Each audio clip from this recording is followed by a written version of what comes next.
The wind moved softly through the cottonwood trees along the dusty road that led into the town of Red Hollow. It was the kind of wind that carried stories with it, stories whispered through creaking porch boards, rattling shutters, and the slow swing of saloon doors. Most of those stories faded with time, but some stayed buried beneath the soil for decades, waiting for someone to remember. Long before the town became quiet and gray with age, there had been a girl named Anna Callahan.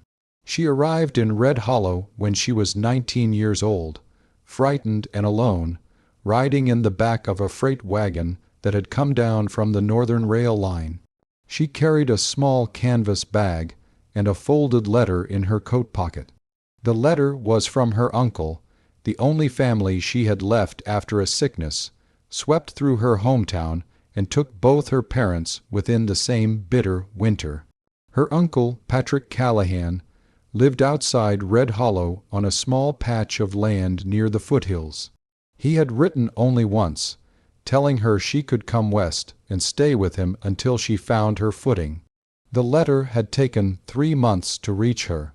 By the time Anna stepped down from the wagon and walked into the dusty main street of Red Hollow, she had no idea that everything she believed about her future was already beginning to unravel. The town was small but busy in those days.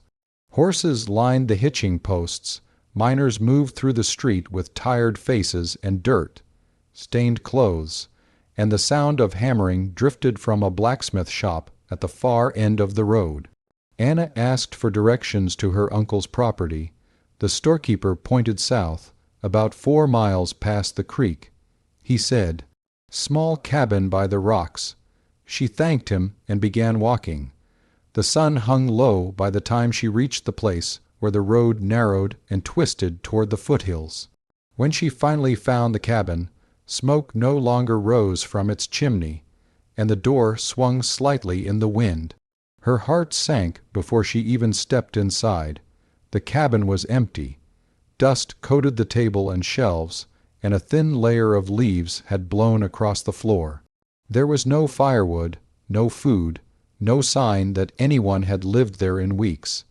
Anna hurried back toward town as darkness crept over the valley.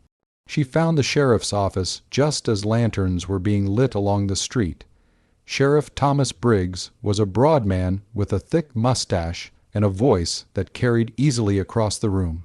When Anna explained who she was and why she had come, he leaned back in his chair and studied her for a long moment. "Your uncle passed away," he finally said. The words hit her like cold water. "Passed away 2 months ago," Briggs said. "Fever." Anna's hands trembled slightly as she held the edge of the desk. "No one told me." The sheriff shrugged. "Didn't know he had family." For a few seconds the room fell quiet. Anna stared at the floor, trying to steady herself. "What happens now?" she asked softly. Briggs sighed. "Well, girl, that depends on you." He explained that the cabin and land had no legal claim after her uncle's death. Without paperwork proving her inheritance, the property had already been listed for auction. Anna felt as though the ground beneath her had disappeared. She had nowhere to go, no family, no money left after the journey west. The sheriff eventually offered her a place to stay in the back room of the jailhouse until she figured something out. It wasn't kindness so much as convenience. He didn't want a homeless girl wandering the streets and stirring up sympathy. For 3 days, Anna stayed there. On the 4th morning, she disappeared. No one saw her leave town. A ranch hand claimed he spotted a figure walking toward the northern hills at sunrise, but he wasn't certain. The sheriff organized a search that lasted less than a day. A few men rode through the foothills calling her name, but the land was wide and full of rocky trails. By evening, they returned empty-handed. Sheriff Briggs wrote a short report and closed the matter quickly. In his records he wrote a simple line, "Anna Callahan presumed dead." The town moved on. Years passed. Red Hollow grew slowly quieter as the mines began producing less silver. Families left for larger towns, and businesses closed their doors one by one. Sheriff Briggs remained in his position for decades. He became one of those figures everyone recognized but rarely questioned, a man who believed firmly in order and decisions made quickly. The story of the girl who vanished faded into little more than a strange memory told occasionally by older residents. But Anna Callahan had not died. When she left Red Hollow that morning at 19, she had no plan except to keep walking until she found somewhere that didn't remind her of loss. She followed a narrow trail into the hills, traveling with nothing but her bag and the stubborn determination not to return to the town that had already decided her fate. For 2 days she wandered through rough country. On the third day she collapsed near a small stream, exhausted and hungry. That was where an old trapper named Elias Mercer found her. Elias lived alone in a cabin hidden deep within the forested valley beyond the hills. He was a quiet man who had spent most of his life away from towns and people. When he saw the unconscious girl beside the water, he carried her back to his cabin without asking questions. It took nearly a week for Anna to recover. When she finally told Elias her story, he listened silently, his weathered face revealing little emotion. "Town declared you dead already?" he asked. She nodded. Elias chuckled softly. "Then you're freer than most folks." Anna stayed through the winter. During those months, she learned how to survive in ways she had never imagined. Elias taught her how to trap small animals, fish in icy streams, gather wild herbs, and read the weather by the movement of clouds. The forest became her home. The quiet life suited her more than she expected. By spring, she no longer thought of herself as the frightened girl who had arrived in Red Hollow. She was something else now, someone stronger. Elias passed away 6 years later. By then, Anna was 25, and the small cabin in the valley had become hers in everything but name. She buried him beneath a tall pine tree overlooking the stream and continued living there alone. Years turned into decades. The world beyond the hills changed in ways Anna rarely noticed. Railroads expanded, towns grew and disappeared, and new generations replaced the old. Red Hollow shrank slowly into a quiet settlement barely clinging to its past. If Thomas Briggs aged as well.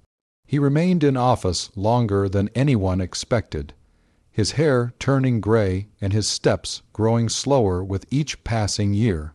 By the time he retired, nearly 40 years had passed since the day Anna Callahan vanished.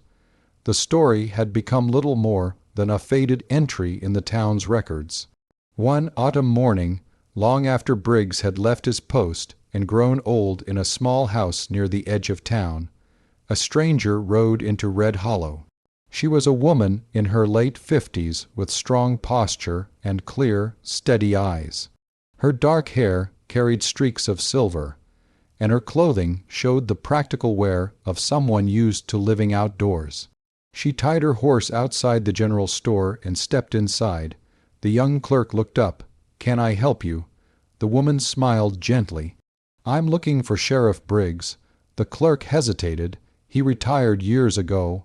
"I know." He gave her directions. When Anna Callahan finally stood outside the small house where Briggs lived, the wind rustled the same cottonwood trees that had stood there decades earlier. She knocked on the door. A moment later, the old sheriff opened it. For several seconds, they simply stared at each other. Briggs frowned slightly. "Can I help you, ma'am?" Anna studied his face. Time had changed him, but she recognized the same sharp eyes. "You once declared a 19-year old girl dead," she said calmly. The old man blinked. "What?" Her name was Anna Callahan. Briggs stared at her. Then his eyes widened slowly as realization crept across his face. "That's not possible," he whispered. Anna smiled faintly. "But it is. For a long moment neither of them spoke. Finally Briggs stepped back and sank into a chair near the door. "I remember that case," he said quietly. Anna nodded. "I thought you might." He looked up at her, his expression filled with disbelief. "You vanished, no," she replied gently. "I survived." They spoke for nearly an hour. Anna told him about the trapper who had saved her, the years she spent living in the valley, and the life she built far from the town that had once dismissed her story. Briggs listened with a mixture of regret and quiet amazement. When she finished, he shook his head slowly.